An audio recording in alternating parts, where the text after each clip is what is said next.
Kevin Boyle made his name as a writer by vividly reconstructing a dramatic 1920s murder case in the Arc of Justice, which won a 2004 National Book Award. But he begins the Shattering, his new history of the 1960s, with just a photograph.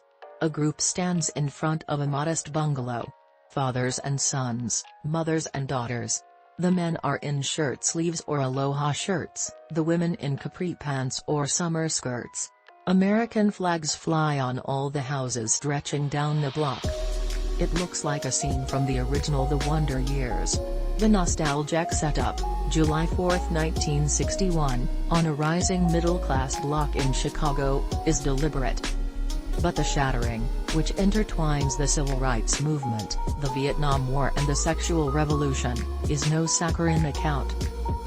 Boyle uses the story of Ed and Stella Cahill, the owners of that bungalow, to frame the book, showing readers how much had been gained by people like them, a prosperity built on inequality, and how their world would be shattered by the 60s.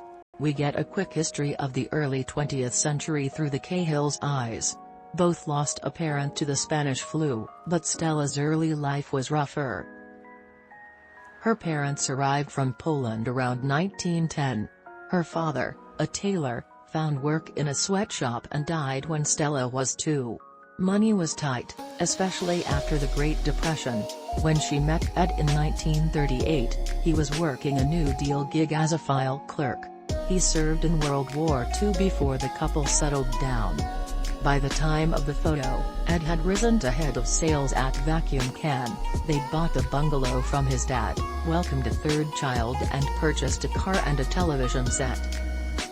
Stella appeared to be smiling into the 60s, as Boyle points out. What I wanted to do was complicate that sense of 50s security and stability, Boyle said during a phone call from his home in Evanston, Illinois, where he is the Mason Professor of American History at Northwestern. That's there, but it's built on lives that were profoundly insecure until then.